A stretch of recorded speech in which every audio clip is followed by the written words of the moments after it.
মুর্শিদাবাদ এবং মালদা নিয়ে তৃণমূল কংগ্রেস সরকারকে আক্রমণ শানালেন প্রধানমন্ত্রী নরেন্দ্র মোদী। তিনি অভিযোগ করলেন, মুর্শিদাবাদ এবং মালদায় যা ঘটেছে তা মমতা বন্দ্যোপাধ্যায়ের সরকারের নির্মমতার চরম উদাহরণ। তৃণমূলের নেতা বিধায়করাই চিহ্নিত করে সাধারণ মানুষের বাড়ি পুড়িয়ে দিয়েছেন, আর পুলিশ স্রেফ দাঁড়িয়ে তামাশা দেখেছে বলে অভিযোগ করলেন মোদী। যদিও সেই আক্রমণের পাল্টা দিলেন পশ্চিমবঙ্গের মুখ্যমন্ত্রী। আলিপুরদুয়ারে মোদীর জনসভার কিছুক্ষণের মধ্যেই নবান্নে সাংবাদিক বৈঠকে মমতা অভিযোগ করলেন, মালদা এবং মুর্শিদাবাদের হিংসা ছড়িয়েছে বিজেপি। তার কথায়, মালদা এবং মুর্শিদাবাদের ঘটনা তো বিজেপি করিয়েছে। বাংলা নির্মম নয়, বাংলা হচ্ছে মানবিক সরকার। মোদীর সরকার হচ্ছে একটা জুমলা সরকার। মোদী অবশ্য মুর্শিদাবাদ এবং মালদার হিংসার ঘটনার যাবতীয় দায় মমতা সরকারের উপরে চাপালেন। আলিপুরদুয়ারের সভা থেকে প্রধানমন্ত্রী বললেন, মুর্শিদাবাদে যা হয়েছে, মালদায় যা হয়েছে তা এখানকার সরকারের নির্মমতার উদাহরণ। হিংসায় গরিব মা বোনেদের সারা জীবনের পুঁজি পুড়িয়ে দেওয়া হয়েছে। তোষামদের নামে গুন্ডাদের ফ্রি হ্যান্ড দেওয়া হয়েছে। তিনি আরও অভিযোগ করলেন, যখন সরকার চালানো দলের লোক বিধায়কই সাধারণ মানুষের বাড়ি চিহ্নিত করে জ্বালিয়ে দেন আর পুলিশ দাঁড়িয়ে দাঁড়িয়ে তামাশা দেখে, তখন অনুমান করা যায় যে অবস্থা কতটা ভয়াবহ। সেই সঙ্গে পশ্চিমবঙ্গের নিয়োগ দুর্নীতি নিয়েও তৃণমূল সরকারকে আক্রমণ শানালেন প্রধানমন্ত্রী। মোদীর দাবি, শুধু হাজার হাজার শিক্ষকদের ভবিষ্যৎ নিয়ে ছেলেখেলা করেনি তৃণমূল সরকার, লাখ লাখ শিশুর ভবিষ্যৎ অনিশ্চয়তার মুখে ঠেলে দিয়েছে। মোদীর কথায়, তৃণমূলের দুর্নীতিবাজরা বহু গরিব পরিবারের সন্তানদের অন্ধকারে ঠেলে দিয়েছে। এটা শুধু কয়েক হাজার শিক্ষকের ভবিষ্যৎ নিয়ে ছেলেখেলা নয়, পশ্চিমবঙ্গের গোটা শিক্ষা ব্যবস্থাকে ধ্বংস করা হচ্ছে। শিক্ষকের অভাবে লাখ লাখ শিশুর ভবিষ্যৎ অনিশ্চয়তার মুখে। এত বড় পাপ তৃণমূলের নেতারা করেছেন, আজও ওরা নিজেদের ভুল স্বীকার করতে রাজি নন, উল্টে দেশের আদালতকে দোষী বলে দেন। আলিপুরদুয়ারে বিজেপির বিজয় সংকল্প সভায় প্রধানমন্ত্রী নরেন্দ্র মোদীর উপস্থিতিতে রাজ্যের তৃণমূল কংগ্রেস সরকারকে উৎখাত করে বঙ্গোপসাগরে ফেলার ডাক দিলেন রাজ্য বিজেপি সভাপতি সুকান্ত মজুমদার। বৃহস্পতিবারের সভায় সংক্ষিপ্ত বক্তব্যে তৃণমূল সরকারকে তীব্র আক্রমণ করলেন তিনি। এরপরই অপারেশন পশ্চিমবঙ্গ করে তৃণমূল সরকারকে উৎখাতের ডাক দিলেন সুকান্তবাবু। এদিন সুকান্তবাবু বললেন, হাজার হাজার বিজেপি কার্যকর্তা আগামী দিনে অপারেশন সিঁদুরের মতো অপারেশন পশ্চিমবঙ্গে মোদিজির সৈনিক হয়ে তৃণমূল কংগ্রেসকে উৎখাত করে বঙ্গোপসাগরের জলে ফেলবে। মাননীয় প্রধানমন্ত্রী বিজয় সংকল্প সভার মধ্য দিয়ে আজকে আলিপুরদুয়ারের মাটি থেকে বিজেপির বিজয়রথ শুরু হল। নরেন্দ্র মোদী সরকার আসার পর প্রথম কেউ উত্তরবঙ্গের মানুষকে মানুষ মনে করেছে। তার আগে আমরা কলকাতায় শুনতাম নর্থ বেঙ্গল মানে নর্থ বেঙ্গল। এরপরই রাজ্যে সাম্প্রতিক সাম্প্রদায়িক দাঙ্গার প্রসঙ্গ তুলে সুকান্তবাবু বললেন, মুর্শিদাবাদে একটার পর এক বাড়ি ভেঙে দেওয়া হয়েছে, পুড়িয়ে দেওয়া হয়েছে। দোষ কি ছিল? যারা পহেলগাঁওয়ে মারা গিয়েছিল তাদের আর মুর্শিদাবাদের আক্রান্ত মানুষের একই দোষ। তারা মাথায় সিঁদুর পরেন, গলায় কাঠের মালা রাখেন, গলায় মঙ্গলসূত্র রাখেন। তাই কাশ্মীর আর মুর্শিদাবাদ এক হয়ে গেল। এই শক্তির বিরুদ্ধে আমাদের সবাইকে গর্জে উঠতে হবে, লড়াই করতে হবে। আর সেই লড়াই নরেন্দ্র মোদীর নেতৃত্বে হবে। ২৬শে আমরা মমতা বন্দ্যোপাধ্যায়ের এই জেহাদি সরকারকে উৎখাত করে বঙ্গোপসাগরে ফেলব। সেজন্য সবাই তৈরি হন। বিধানসভা নির্বাচনের আগে পশ্চিমবঙ্গের নতুন সুর বেঁধে দিলেন প্রধানমন্ত্রী নরেন্দ্র মোদী। বৃহস্পতিবার আলিপুরদুয়ারের প্যারেড গ্রাউন্ডের জনসভার মঞ্চ থেকে তৃণমূল কংগ্রেসের বিরোধিতার সুর তুঙ্গে তুলে মোদী অভিযোগ করলেন, এখন যা পরিস্থিতি হয়েছে তাতে আদালত ছাড়া পশ্চিমবঙ্গের মানুষের কাছে আর কোনো গতি নেই। প্রতিটি বিষয়ে আদালতকে হস্তক্ষেপ করতে হচ্ছে। এভাবে কোনো সরকার চলতে পারে না। সেই পরিস্থিতিতে আগামী বছর তৃণমূলকে উৎখাত করার ডাক দিয়ে মোদী স্লোগান বেঁধে দিলেন, পুরো বাংলা বলছে, বাংলায় হচ্ছে চিৎকার, আর চাই না নির্মম সরকার। আর তৃণমূল সরকার কতটা নির্মম সেটা বোঝাতে একাধিক উদাহরণও দিলেন মোদী। কোন 5টি সংকটের মধ্যে পশ্চিমবঙ্গ আছে তাও জানালেন। মোদী বললেন, প্রথম সংকট হল সমাজে ছড়ানো হিংসা এবং অরাজকতা। দ্বিতীয় সংকট হল মা ও বোনেদের সুরক্ষাহীনতা এবং তাদের উপরে ঘটে যাওয়া জঘন্য অপরাধ। তৃতীয় সংকট হল যুবক যুবতীদের মধ্যে চেপে বসা হতাশা এবং বেকারত্ব। চতুর্থ সংকট হল দুর্নীতির দাপট এবং সরকারের উপর থেকে উঠে যাওয়া বিশ্বাস। পঞ্চম সংকট হল গরিবের অধিকার ছিনিয়ে নেওয়া শাসক দলের স্বার্থান্বেষী রাজনীতি। সেই পরিস্থিতিতে তৃণমূলকে সরিয়ে বিজেপিকে বাংলার মসনদে বসানোর আহ্বান জানালেন মোদী। একেবারে কোমর বেঁধে বিজেপি নেতাদের ভোটের ময়দানে নেমে লড়াই করার নির্দেশ দিলেন। তিনি বললেন, সততার সঙ্গে সবকা সাথ সবকা বিকাশ মন্ত্র মেনে বাংলার উন্নয়নের জন্য প্রতিজ্ঞাবদ্ধ বিজেপি সরকার। এটা পশ্চিমবঙ্গের জন্য অত্যন্ত গুরুত্বপূর্ণ সময়। যুব প্রজন্ম এবং আপনাদের সবাইকে গুরুত্বপূর্ণ ভূমিকা পালন করতে হবে। আপনাদের সবাইকে একত্রিত হয়ে পশ্চিমবঙ্গের ভবিষ্যৎ নির্ধারণ করতে হবে। আর মোদির সেই হুঙ্কারের মধ্যেই পাল্টা বিজেপিকে আক্রমণ শানাল তৃণমূল।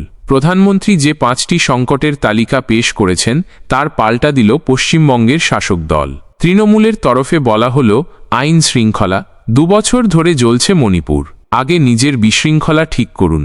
মহিলাদের সুরক্ষা, উন্নাও থেকে হাতরাস, বিজেপির ট্র্যাক রেকর্ড নিস্তব্ধতা এবং লজ্জায় ডুবে আছে।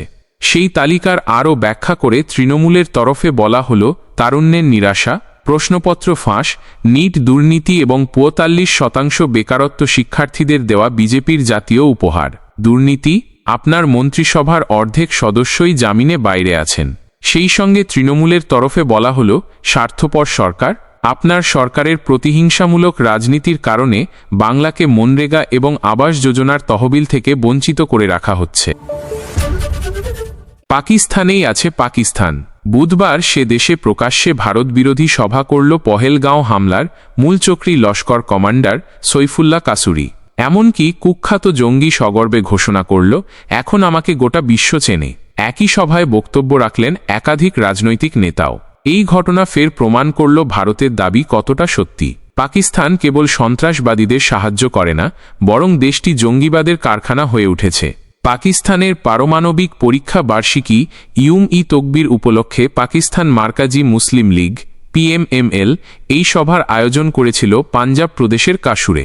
সেখানেই ভারত বিরোধী উস্কানিমূলক বক্তৃতা দিতে দেখা গেল পহেলগাঁও হামলার মূলচক্রীকে।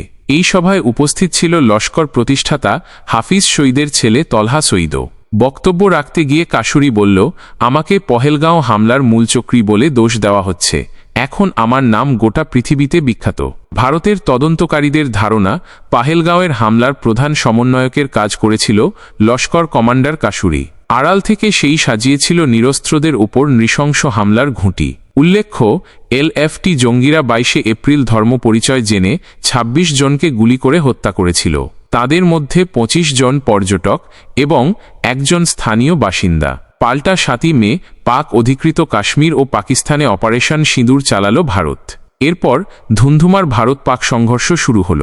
যদিও ইসলামাবাদের অনুরোধে সংঘর্ষ বিরতিতে রাজি হল দিল্লি। পশ্চিমবঙ্গের শিক্ষা ব্যবস্থা নিয়ে এবার তৃণমূল সরকারকে কড়া ভাষায় আক্রমণ করলেন প্রধানমন্ত্রী নরেন্দ্র মোদী। সুপ্রিম কোর্টের রায়ে সম্প্রতি প্রায় 26,000 শিক্ষক ও অশিক্ষক কর্মীর চাকরি বাতিল হয়েছে। এই ঘটনাকে কেন্দ্র করে আলিপুর দুয়ারের সভা থেকে মোদী বলেছেন, রাজ্যের পুরো শিক্ষা ব্যবস্থাকে শেষ করে দিয়েছে তৃণমূল। দুর্নীতির জেরে সুপ্রিম কোর্টের নির্দেশে 2016 সালের SSCর গোটা প্যানেলই বাতিল হয়ে গেল। এতে শিক্ষকসহ 2016 সালের SSCর গ্রুপ C এবং গ্রুপ D কর্মীদের চাকরি চলে গেল। প্রাথমিকের নিয়োগ দুর্নীতি মামলাও বিচারাধীন। এই পরিস্থিতিতে শিক্ষক নিয়োগ দুর্নীতি নিয়ে তৃণমূল সরকারের বিরুদ্ধে তীব্র আক্রমণ শানালেন প্রধানমন্ত্রী নরেন্দ্র মোদী। এদিন আরও বলেছেন, ভ্রষ্টাচারের সবথেকে খারাপ প্রভাব পড়ে যুব সমাজের ওপর। গরিব এবং মধ্যবিত্তরা এর ফল ভোগ করে। কিভাবে চারদিক থেকে বরবাদ করে দেওয়া যায় সেটা আমরা শিক্ষক নিয়োগে দুর্নীতিতে দেখেছি। তৃণমূল সরকার শাসনকালে হাজার হাজার শিক্ষকের ভবিষ্যৎ নষ্ট করে দিয়েছে। ওনাদের পরিবার সন্তানদের শেষ করে দিয়েছে। তৃণমূল বাংলার ছেলেমেয়েদের অন্ধকারে ঠেলে দিয়েছে। এটা শুধু কয়েক হাজার শিক্ষকের জীবন নিয়ে খেলার বিষয় নয়, রাজ্যের পুরো শিক্ষা ব্যবস্থাকে শেষ করে দিচ্ছে।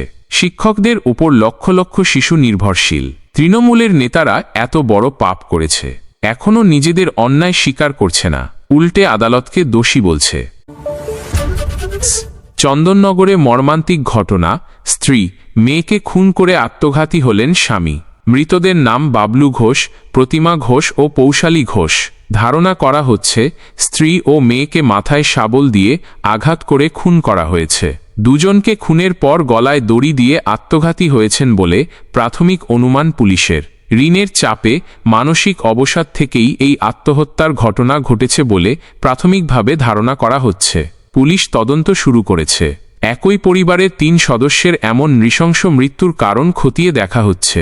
চন্দননগরের কলুপুকুরে একই পরিবারের ৩ জনের অস্বাভাবিক মৃত্যুতে স্তম্ভিত সকলে। প্রাথমিক তদন্তে পুলিশের অনুমান, স্ত্রী মেয়েকে কুপিয়ে খুন করে আত্মঘাতী হয়েছেন গৃহকর্তা। বিছানায় পড়েছিল গৃহকর্ত্রী ৪৬ বছর বয়সী প্রতিমা ঘোষ এবং মেয়ে পৌশালীর রক্তাক্ত দেহ। বাড়ি থেকেই গৃহকর্তা বাবলু ঘোষের ঝুলন্ত দেহ উদ্ধার হল। স্থানীয়রা জানিয়েছেন, একসময় কারখানায় কাজ করতেন বাবলু, পরে অটোও চালাতেন।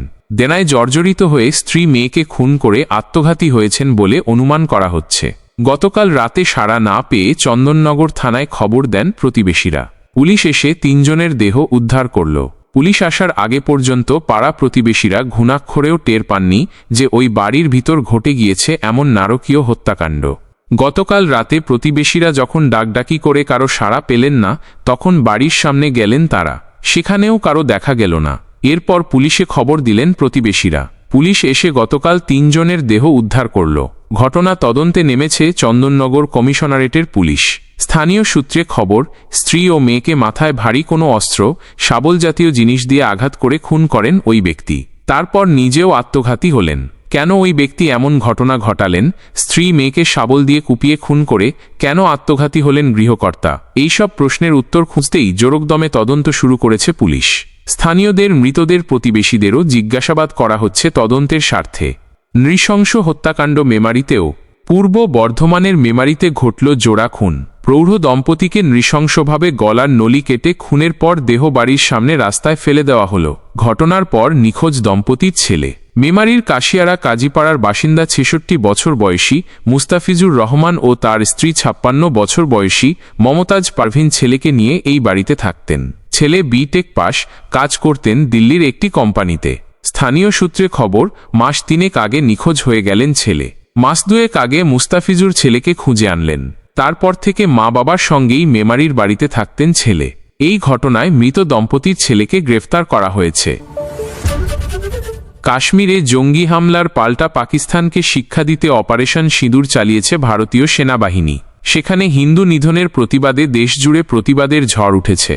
বাংলার তৃণমূল সরকারও লাগাতার এর নিন্দা করেছে। অপারেশন সিঁদুর নিয়ে সেনার প্রশংসা করেছেন তৃণমূল সুপ্রিমো মমতা বন্দ্যোপাধ্যায়। এরপরও বৃহস্পতিবার আলিপুরদুয়ারের জনসভা থেকে বাংলার তৃণমূল সরকারকে নানা ইস্যুতে আক্রমণ করেছেন প্রধানমন্ত্রী নরেন্দ্র মোদী। তার সভা শেষের পরই নবান্ন থেকে সাংবাদিক বৈঠক করে তার জবাব দিলেন মুখ্যমন্ত্রী। তিনি দ্রুত নির্বাচনের চ্যালেঞ্জ ছুড়ে দিলেন। রাজ্য বিজেপি সভাপতি সুকান্ত মজুমদার রাজ্য থেকে তৃণমূল সরকারকে উৎখাত করার ডাক দিয়ে অপারেশন সিঁদুরের মতো অপারেশন বাংলার কথা উল্লেখ করেছেন। তারই করা জবাব দিলেন মুখ্যমন্ত্রী তথা তৃণমূল সুপ্রিমো। নবান্নে সাংবাদিক বৈঠক করে তিনি বললেন, চ্যালেঞ্জ করছি, আমরা অপারেশন বাংলার জন্য তৈরি। কালই ভোট করুন, দেখা যাবে। তার আরও চ্যালেঞ্জ, বাংলার ক্ষমতা কখনো বিজেপির হাতে যাবে না, কারণ সাংস্কৃতিক পার্থক্য। অপারেশন সিঁদুরের পর প্রথমবার বাংলায় এলেন প্রধানমন্ত্রী নরেন্দ্র মোদী। বৃহস্পতিবার আলিপুর দুয়ারে সভা রয়েছে তাঁর। প্রধানমন্ত্রীর সেই কর্মসূচির আগে দুটি গুরুত্বপূর্ণ প্রশ্ন তুলে সরব হল সর্বভারতীয় তৃণমূল কংগ্রেস। এদিন তৃণমূল কংগ্রেসের রাজ্য সাধারণ সম্পাদক তথা দলের মুখপাত্র কুণাল ঘোষ বললেন, মমতা বন্দ্যোপাধ্যায়ের নির্দেশে তৃণমূল কংগ্রেস এবং রাজ্য সরকার পুরোপুরি দেশের স্বার্থে ঐক্য বজায় রাখতে কেন্দ্রীয় সরকারের পাশে থাকছে। যখন দেশের স্বার্থে, দেশের বার্তা বিশ্বের অলিন্দে পৌঁছে দেওয়ার জন্য আমাদের সর্বভারতীয় সাধারণ সম্পাদক অভিষেক বন্দ্যোপাধ্যায় সর্বভারতীয় প্রতিনিধি দলে তিনি বিশ্বের বিভিন্ন দেশে গিয়ে সন্ত্রাসবাদের বিরুদ্ধে বার্তা দিচ্ছেন, ভারতের অবস্থানকে স্পষ্ট করছেন। সেই সময় পশ্চিমবঙ্গে প্রধানমন্ত্রীর সংকীর্ণ রাজনীতি করতে আসার কারণ কি? তিনি আরও বললেন, আমরা প্রধানমন্ত্রীর আসার টাইমিং নিয়ে প্রশ্ন করছি। আরও একটা প্রশ্ন আছে আমাদের, প্রধানমন্ত্রী আসছেন ভালো কথা, কিন্তু খালি হাতে আসছেন কেন? পশ্চিমবঙ্গে বহু পর্যটক আসেন। ভোটের আগে বহু পরিযায়ী পর্যটক, পরিযায়ী পাখির মতো নরেন্দ্র মোদী, অমিত শাহেরা আসেন যান, ডেলি প্যাসেঞ্জারি করেন। আমাদের প্রশ্ন, খালি হাতে আসছেন কেন প্রধানমন্ত্রী? তার কথায়, রাজ্য সরকারের 2,70,000 কোটি টাকা কেন্দ্রীয় সরকারের কাছে পাওনা। যে এলাকায় উনি আসছেন ওই এলাকার গরিব মানুষ কাজ করেছেন, কিন্তু মনরেগা বা 100 দিনের কাজের টাকা পাননি। কেন 59 লক্ষ জব কার্ড হোল্ডারদের টাকা দিলেন না? কেন্দ্র ৩,৭০০ কোটি টাকা না দেওয়ায় রাজ্যের ভাড়ার থেকে সেই টাকা দিতে হয়েছে মমতা বন্দ্যোপাধ্যায় সরকারকে। ১২ লক্ষ উপভোক্তাকে গ্রামীণ আবাস যোজনায় বাড়ি তৈরির জন্য টাকা দেওয়া হয়নি। ২টি কিস্তিতে সেই টাকা দিয়েছে মমতা বন্দ্যোপাধ্যায়ের সরকার। প্রধানমন্ত্রীকে কুণাল ঘোষের প্রশ্ন, গরিব মানুষের টাকা না দিয়ে খালি হাতে আসছেন কেন, শুধু শুকনো কথা বলতে? কুণাল বললেন, রাজনৈতিক ফায়দা তোলার জন্য অপারেশন সিঁদুর নিয়ে কোনো সংকীর্ণ রাজনৈতিক বক্তৃতা দেবেন না। অপারেশন সিঁদুর চলাকালীন রাজনৈতিক সৌজন্য দেখিয়েছেন মমতা বন্দ্যোপাধ্যায়। দেশপ্রেমিক দল হিসাবে দায়িত্বশীল বিরোধী দলের ভূমিকা পালন করেছি আমরা। এক্ষেত্রে দেশের স্বার্থে আমরা সকলেই এক, কিন্তু এই অপারেশন সিঁদুর এবং দেশের জওয়ানদের কোনোভাবে রাজনৈতিক স্বার্থে ব্যবহার করবেন না। তিনি আরও বললেন, বাংলার বকেয়া অবিলম্বে বাংলাকে ফিরিয়ে দিতে হবে। আপনারা বাংলায় আসবেন, বাংলার সরকারকে কুৎসা করবেন, বাংলার বিরুদ্ধে মিথ্যাচার করবেন, সস্তা রাজনীতির প্রচার করবেন, আর বাংলা থেকে তুলে নিয়ে যাওয়া করের টাকার ভাগ বাংলাকে দেবেন না। বাংলার মানুষের প্রাপ্য তাদের দেবেন না, এটা হতে পারে না। কুণাল ঘোষের কথায় শুধু মুখের কথায় শব্দের জাগলারি নয়, বাংলার বকেয়া টাকা বাংলাকে ফিরিয়ে দিন। পাক অধিকৃত কাশ্মীর ভারতের পরিবার। একটা সময় আসবে যখন পিওকের বাসিন্দারা স্বেচ্ছায় ভারতের মূল স্রোতে ফিরে আসবেন। সেদিন দূরে নেই। বৃহস্পতিবার পাকিস্তানের প্রতি ভারতের নীতি প্রসঙ্গে বলতে গিয়ে এই মন্তব্য করলেন প্রতিরক্ষা মন্ত্রী Rajnath Singh. Confederation of Indian industry (CII) এর বার্ষিক বাণিজ্যিক সম্মেলনে রাজনাথ জানালেন, সন্ত্রাসবাদী কার্যকলাপের মোকাবিলায় ভারতের কৌশল এবং প্রত্যাঘাত নতুন করে ডিজাইন করা হয়েছে, নতুন সংজ্ঞা রচিত হয়েছে। পাক অধিকৃত কাশ্মীরের মানুষের উদ্দেশ্যে তিনি বললেন, আমি বিশ্বাস করি পাক অধিকৃত কাশ্মীর আমাদের পরিবারের অংশ। সেখানে বসবাসকারী ভাইদের ওপর আমার পূর্ণ আস্থা আছে। আজ ভৌগোলিক ও রাজনৈতিকভাবে তাদের আমাদের থেকে আলাদা করে রাখা হয়েছে। তারা কোনো একদিন তাদের অন্তরাত্মার কথা শুনে ভারতের মূল স্রোতে ফিরবেন। তিনি আরও বললেন, ভারত সবসময় হৃদয়যোগের কথা বলে। আমরা বিশ্বাস করি ভালোবাসা, ঐক্য এবং সত্যের পথে হেঁটে একদিন পিওকে ভারতের কাছে এসে বলবে, আমি ভারত, আমি ফিরেছি। সেদিন দূরে নেই।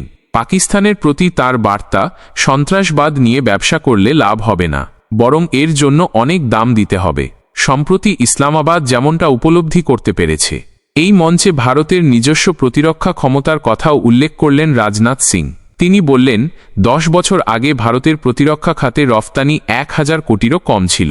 এখন তা 23,500 কোটির রেকর্ড গড়ল। দেশের নিরাপত্তা ও উন্নতির জন্য প্রতিরক্ষা ক্ষেত্রে আত্মনির্ভর হওয়া কতটা জরুরি তা প্রমাণ হয়ে গেল। অপারেশন সিঁদুর এর সময় ভারতের নিজস্ব সামরিক অস্ত্রগুলি সারা বিশ্বকে অবাক করে দিয়েছে। আজ আমরা যুদ্ধ বিমান বা ক্ষেপণাস্ত্র তৈরির পাশাপাশি অত্যাধুনিক যুদ্ধ প্রযুক্তির প্রস্তুতিও নিচ্ছি।